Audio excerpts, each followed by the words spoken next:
The views and opinions expressed on the following program are those of the host and guests and do not necessarily represent those of any organization, including One Generation Away. The freedom of a people to choose its leaders is the root of liberty. Keep alive this experiment in liberty. Liberty, in case you've forgotten, is the soul's right to breathe. Government should be very minimal in protecting liberty. Peace cannot be purchased at the cost of liberty. The sturdy ground of liberty. Liberty once lost is lost forever. Fight for their liberty and for our security. Guarantees individual liberty. This great republic, born alone in liberty. Liberty. Liberty. Liberty. Liberty. Liberty. Liberty. Just how much do you want liberty? This is Liberty Nation with Tim Donner, a production of LibertyNation.com. Cutting through the double talk, taking on the topics, going after what the politicians really mean, and making it all clear. For your freedom and your liberty. Liberty Nation with Tim Donner. 2 down and 2 or 6 to go. Welcome back into Liberty Nation Radio, a production of LibertyNation.com and heard from coast to coast on the Radio America Network. President Trump reaches the midway point of his tumultuous first term as President of the United States. We'll dive into the ups and downs, ins and outs, accomplishments and challenges faced by the bombastic billionaire in his first 2 years in the Oval Office. Plus, we'll analyze the state of play in the swamp as the partial government shutdown extends into a fourth week. LibertyNation.com legal affairs editor Scott Cosenza joins us to evaluate Trump's Attorney General nominee William Barr following his confirmation hearing this week. And LibertyNation.com managing editor Mark Angelides jumps on board from the UK to discuss the latest Brexit disaster after the British Parliament soundly rejected the latest plan for Britain to separate from the European Union. So, let's face it. On that unforgettable, history-altering night of November 8, 2016, nobody was quite sure what to expect following the shock-inducing election of Donald J. Trump to the most powerful position in the world. Would this brash, bombastic political novice actually be prepared to make myriad consequential decisions affecting the lives of over 300 million Americans and billions more around the world? Well, there were almost as many opinions of what a Trump presidency would look like as there were observers. There were those who were convinced he would do just what he promised. Some who thought his promises were designed simply to win the election, others who believed he would become just another mouthpiece for the status quo, and many, of course, who saw his election as a sure sign of Armageddon on the horizon, including the hysterical left and establishment media and most members of the permanent Washington bureaucracy. The most broadly appealing element of Trump, the candidate, was that he was independently wealthy and self-financed, thus representing something unique in presidential politics, a man who owed nothing to moneyed interests. But the unfortunate corollary to that was that nobody owed Trump anything either. Unlike Ronald Reagan, the last revolutionary president who marched into D.C. with a legion of diehard supporters, Trump entered the confines of the swamp almost alone, elected mostly by the powerless. And that made for uniquely tough sledding from the moment he arrived in the nation's capital, with swamp lifers and elite media openly or covertly seeking to end his presidency by whatever means would present themselves. We were forced at first to consider the question of whether Trump could even survive in a climate that was so openly hostile to his arrival. But he has soldiered on and defied countless predictions of his imminent demise on the basis of Russiagate or the Comey firing or Stormy Daniels and on and on. Everything, it seems, is a scandal if Trump is involved. Out of the gate, the president's own party was hardly much help. Most D.C. Republicans had been fearful or even repulsed by the thought of this acid-tongued outsider invading their turf, intent on rocking their world. The debate among dyed-in-the-wool conservatives centered around whether Trump was actually even conservative. Outspoken anti-Trumpers within both the GOP and conservative policy establishment were certain that he was not a conservative. Thus, the never-Trumpers must have been shocked and silenced by a study from the largest conservative organization in the world, the Heritage Foundation, which concluded that Trump had achieved more conservative objectives than the gold standard Ronald Reagan in his first 12 months of their respective presidencies, and had accomplished almost 2/3, 64% to be precise, of his and their entire conservative agenda in his first year in the Oval Office. Now, of course, the argument could be made that Trump accomplished at least half of his objectives simply by winning the election and denying Hillary Clinton the opportunity to build on the leftist legacy of President Barack Obama. And it is worthy of note that Reagan came to office with Democrats in control of both the House and Senate, while Trump was gifted with GOP control of both chambers for his first 2 years. Trump was also blessed with twin opportunities to move the Supreme Court in a constitutionalist direction. He delivered Neil Gorsuch and Brett Kavanaugh with virtually unanimous support from the GOP and conservatives. And he may yet get the rare opportunity to seal the direction of the High Court for years to come with a third pick. Almost as important but overlooked is the assembly line of new lower court judges Trump has fast-tracked to the Senate for confirmation, 85 to date. The judiciary will certainly be at the heart of this president's legacy, no matter what happens from this time forward. From the start, Trump sent forth the word that after years of painfully slow recovery from the Great Recession, America was once again open for business. The America First climate he's engendered, on top of the game-changing tax reform bill and the most aggressive deregulatory scheme in American history, have combined to produce a roaring economy, record-low unemployment across the board, and soaring consumer and business confidence. Trump has launched offensive on multiple fronts to reverse years of neglect and willful blindness and incompetence in Washington. While he's constantly accused of being uninformed and short-sighted, Trump's boldest moves may be the ones which require a long view. Let me explain what I mean. From immigration to China to the broader issue of trade, Trump accepts short-term pain for long-term gain. He's willing to absorb countless body blows and charges of racism on the partial government shutdown for the sake of attacking the long, intractable third-rail issue of illegal immigration. He accepts widespread criticism on tariffs today to advance the long-term goal of more equitable agreements with multiple trade partners tomorrow. He's willing to take on a barrage of incoming fire for calling out NATO partners to pay their fair share.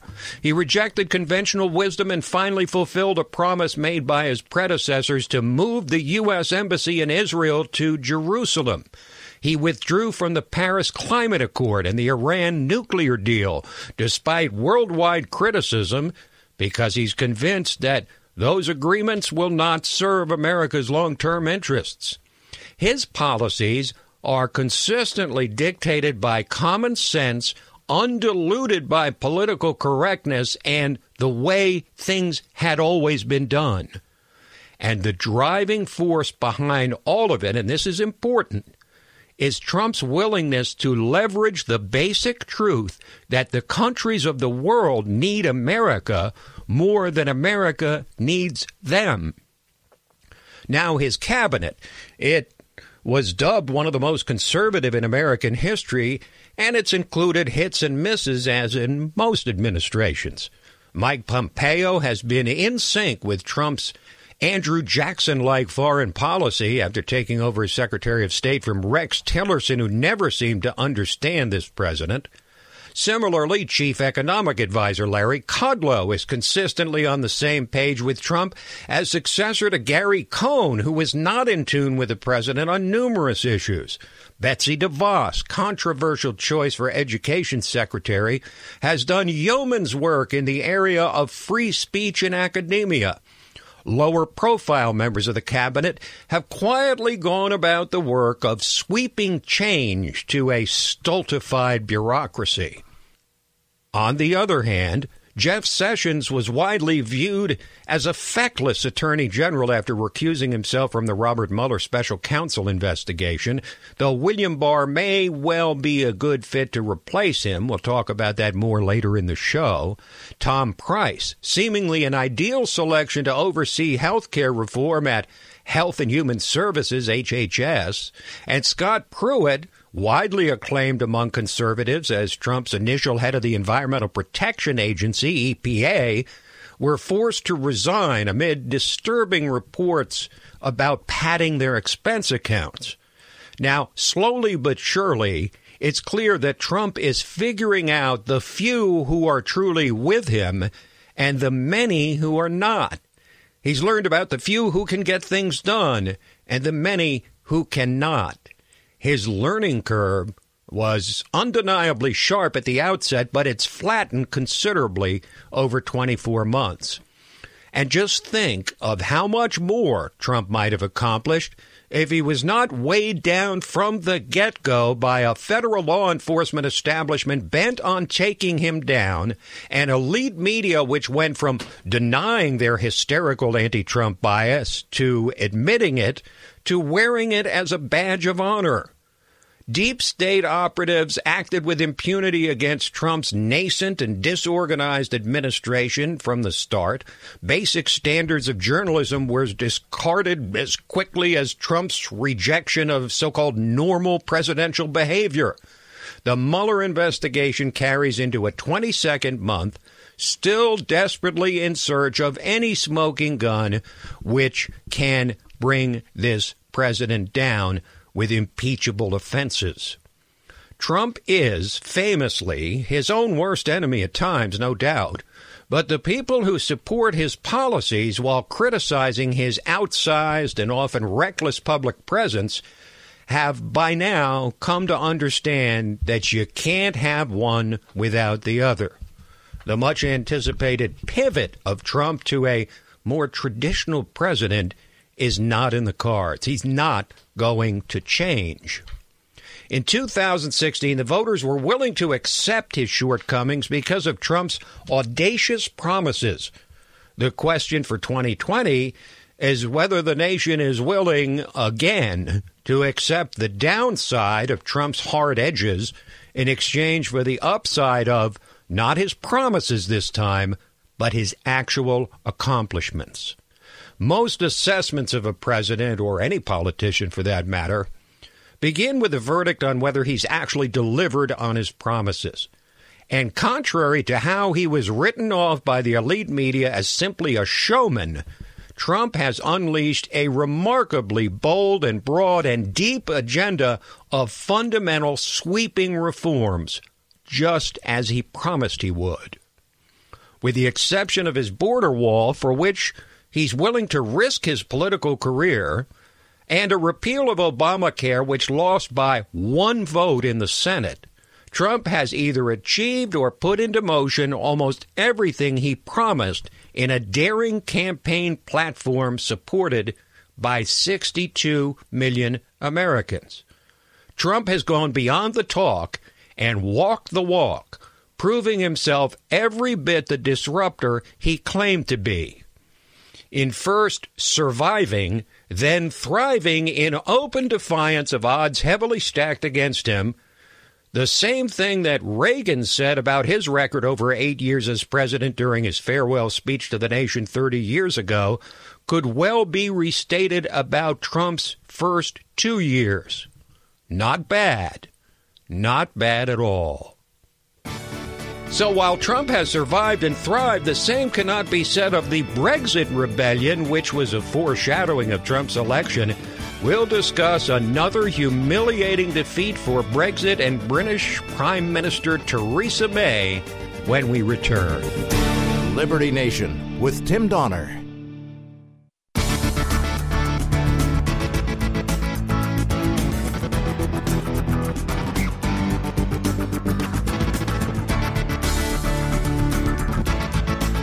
We believe that all men are entitled to blessings of liberty. This is Liberty Nation with Tim Donner. Well, unlike Donald Trump, who got to exercise the powers of the presidency once he was elected and sworn in, Brexit, the initiative for Britain to leave the European Union, has failed to materialize in almost any fashion recognizable to the majority of Brits who voted for it. The establishment and globalists who control Parliament have been every bit the resistance to Brexit that the radical left has been to Trump. And this week, it was another humiliating defeat for the embattled Prime Minister of Britain, Theresa May, as her plan to separate from the EU, already widely condemned by the pro-Brexit forces, was rejected by a 2-1 margin in Parliament. So where the heck do we go from here? Joining us to discuss the ever more thorny issue of Brexit is LibertyNation.com managing editor Mark Angelides, who joins us from the UK. Welcome, Mark. Hey, Tim. Thanks for having me. Yes, thank you for joining us. Let me just put the question to you straight. What happens to Brexit from here? The reality is that on the 29th of March at 11 p.m., Britain leaves the EU. So Brexit is happening one way or the other. The only question is, in what form will that be? Will it be under Theresa May's withdrawal agreement, WA as it's just generally called, which involves a backstop over the Northern Irish border issue, which means that Britain effectively has no say on when it finally leaves the EU. It'll all come down to 27 other EU nations having say over when Britain can leave, which is not a satisfactory option for anybody. Or Theresa May can put together the legislation, and there are people proposing these bills now that we go forward with a second referendum, of which more later, I presume. Or we just literally, as the negative pundits like to say, we crash out without an actual deal in place, which is incredibly misleading. Because what happens if we don't have a new deal in place? It means we revert to what we had before, which is a deal. It's a deal under World Trade Organization rules, which the majority of the planet manages to operate under in perfectly good order. Mark, what about Theresa May? As we've discussed, she was put in an almost impossible position of selling something she doesn't really believe in to a parliament utterly resistant to anything she puts forward. How long can Theresa May hang on by her fingernails? Because of the Fixed Term Parliament Act, she can stay on for another couple of years if she so wishes, and she has survived 2 no-confidence votes in as many months. Whether she should stay on is a very, very different question. She doesn't have the support of her own party, a large portion of her own party. She obviously doesn't have support in the opposition party. But I think what's keeping her in power at the moment is the fear of a government led by Jeremy Corbyn, the leader of the opposition Labour Party. Mark, thanks for joining us. My pleasure. That's Mark Angelides, managing editor for LibertyNation.com, joining us from the UK. We'll take a quick break, then come back with our signature segment, Say What? Liberty Nation with Tim Donner.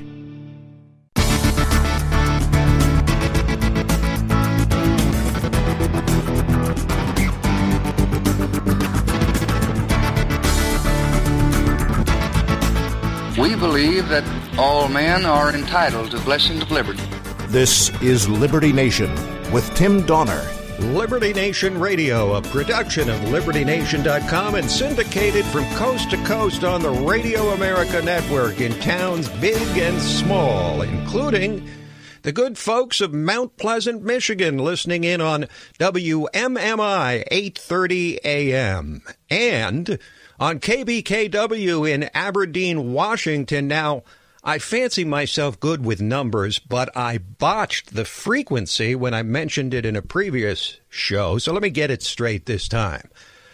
KBKW 1450 AM and 100.5 FM in Aberdeen, Washington. Thanks for jumping on board today. Say what? Say what? Say what? One more time. It is now time for our signature segment, Say What, where we roll out some of the most wacky, astonishing, and damnable things uttered by politicians and, of course, the chattering class. It's all about the wall, the partial government shutdown heading into a fourth week with no end in sight. President Trump has made crystal clear that he's not backing down from his demand of almost $6 billion in funding for the border wall, or physical barrier as it's come to be known. But newly minted Speaker of the House Nancy Pelosi is equally stubborn, insisting that a border wall is morally reprehensible. A wall is an immorality. It's not who we are as a nation. It's a wall between reality and his constituents, his supporters.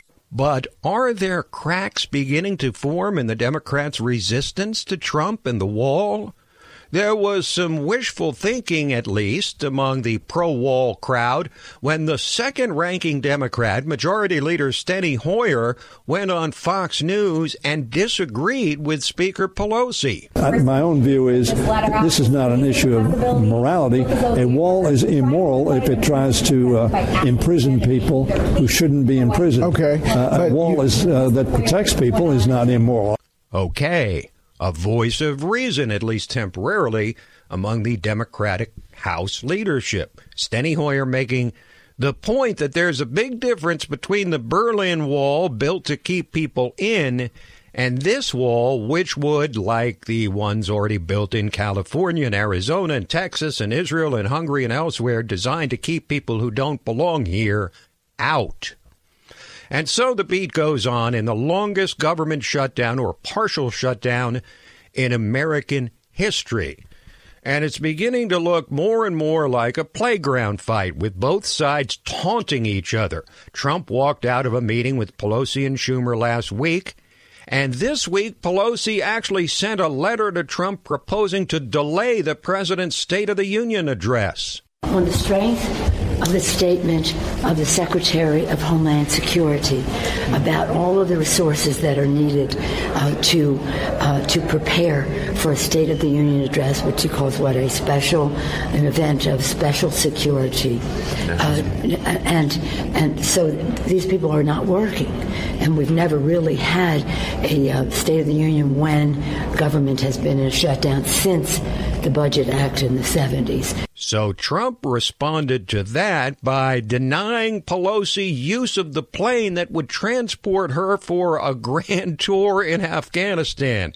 Trump saying, if you want to diss me, I'll diss you back. Meanwhile, the left continues to pound the president in the wake of spectacular stories in the New York Times and Washington Post in recent days, suggesting Trump may be an actual Russian spy or asset. Really? The once relevant and now attention-seeking Carl Bernstein of Woodward and Bernstein fame is the poster child for leftist hysteria on Trump and Russia, appearing on, where else, CNN. The evidence suggests, indeed, Trump has been a pawn of the Russians. The umpteenth charge from the left that Trump is a traitor. All of this, as one Democrat after another lines up to challenge Trump in 2020, the announced field is now at 6 candidates, including the latest, Kirsten Gillibrand, the newly woke senator from New York, who used virtually every left-wing hot-button word in announcing her candidacy. I'm going to run for president of the United States because as a young mom, I will fight for your children as hard as I would fight for my own. I believe that health care should be a right and not a privilege. I believe we should have better public schools because it shouldn't matter what block you grow up on. I believe we need to start rewarding work in this country again. Because anybody who wants to work hard should be able to get whatever training they need to earn their way into the middle class and to be able to have the American dream, which has always been for everyone. Okay, so let's deconstruct that for a second. Senator Gillibrand says she's a young mom projecting her womanhood and her youth, said health care is a right, hitting the bullseye for leftists wanting fully socialized health care. She wants better public schools, translation, throw even more money at failing public schools. She wants to start rewarding work in this country again. Not even sure what that means, but it makes her seem like she's down with common folk. She brings up training for people to get new jobs, i.e. more government spending. And, of course, she closes with the American dream for everyone. Early prediction here is that her campaign goes nowhere. Another Democrat who's announced for president is likely to go nowhere, but not like Gillibrand, who brings nothing new to the table, but because she dares to think independently. That would be Tulsi Gabbard, member of Congress from Hawaii, who's being savaged by leftist Democrats for daring to stand for something the Democrats were supposedly famous for, being anti-war. Most specifically, she met with the Syrian president and opposes our presence in Syria, which President Trump will soon end. Listen to the conventional elite media wisdom from Allison Camerata and Gloria Borger of CNN. She went in 2017, Gloria, this is going to be another issue, to visit with Bashar al-Assad in Syria. And this trip has already come back to bite her. She did apologize for this. She did, but, how many apologies can you make for bad judgment? Not only will she be criticized inside the Democratic Party, but I think it makes her a less effective candidate. I mean, she can't position herself against Trump about meeting with dictators when, in fact, she's done it herself. So, I think she has I think she's going to have some problems. Funny, but I don't recall any Democrats who opposed President Obama's meeting with the communist dictator Raul Castro in Cuba, or opposition from the Democrats to any president meeting with any communist Soviet leaders over the years. But of course now, because Trump is president, meeting with dictators is verboten. Quick break, and then we're back to discuss the president's new Attorney General nominee, William Barr, and other issues affecting your individual liberty in Talkin' Liberty. Liberty Nation with Tim Donner.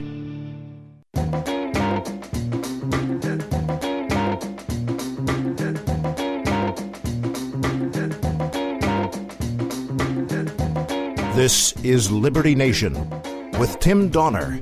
Just talking loud, just saying nothing. And now we have reached the portion of Liberty Nation Radio which we entitle Talkin' Liberty, as we examine threats and promising developments regarding your individual liberty with LibertyNation.com legal affairs editor, constitutional lawyer, our regular contributor, Scott Cosenza. Hello, Scott. Hello, Tim. How are you? I'm doing well. Now, let's take a little trip down memory lane back to the days of George H.W. Bush, who was elected president 30 years ago, and talk about his Attorney General, William Barr. Oh, wait a second. He's also going to be Trump's Attorney General. That's right. A 30-year time warp, and William Barr now stands to succeed Jeff Sessions as Donald Trump's Attorney General. And what do you see as the upside, downside, assets, and liabilities of William Barr? Well, I think for the Trump administration, just in the political angle, he's an easy confirm. He is not at all controversial in his manner of being or his service previously, and so he's easy in. As far as for the Trump administration, I think that I don't see what the benefit is from a legal perspective, Tim, because President Trump has fashioned himself as an anti-establishment president, and it seems like William Barr is born and bred establishment. So I don't understand particularly what the appeal is there as a pick for AG, except for the ease with which he can expect to get the job. Well, isn't it not dissimilar to Brett Kavanaugh and Neil Gorsuch in the sense that both of them are pretty much establishment figures? It seems to me the strategy for Trump with any judicially related nominee, whether it be to attorney general or to the court, is to come up with someone that the traditional Republican conservative establishment, I might term it, would approve of, so that he would get easy confirmation.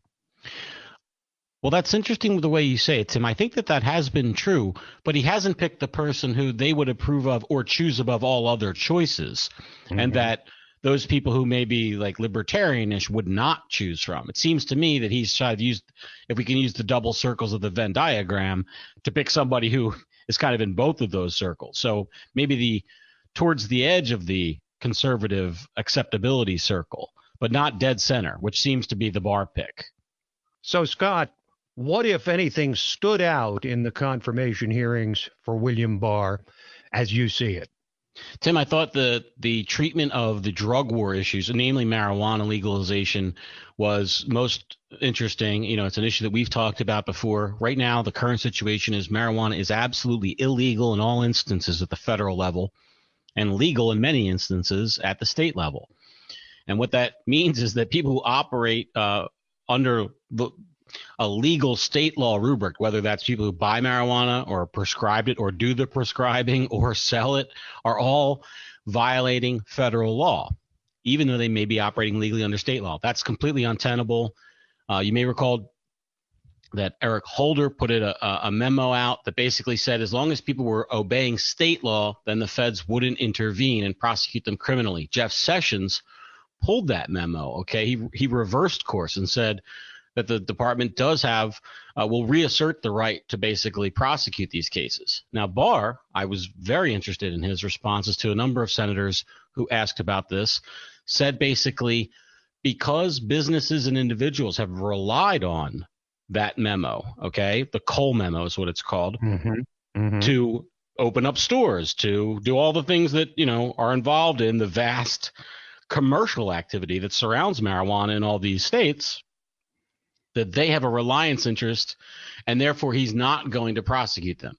So basically, it's going to be whether he's going to reissue the Cole memorandum was not stated with explicitly, but effectively that will be the rule going forward under his administration of the Justice Department, should he be confirmed.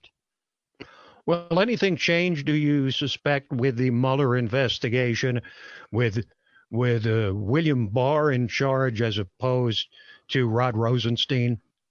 Tim, I was shocked to learn that Barr calls Mueller, I think he said, a good friend.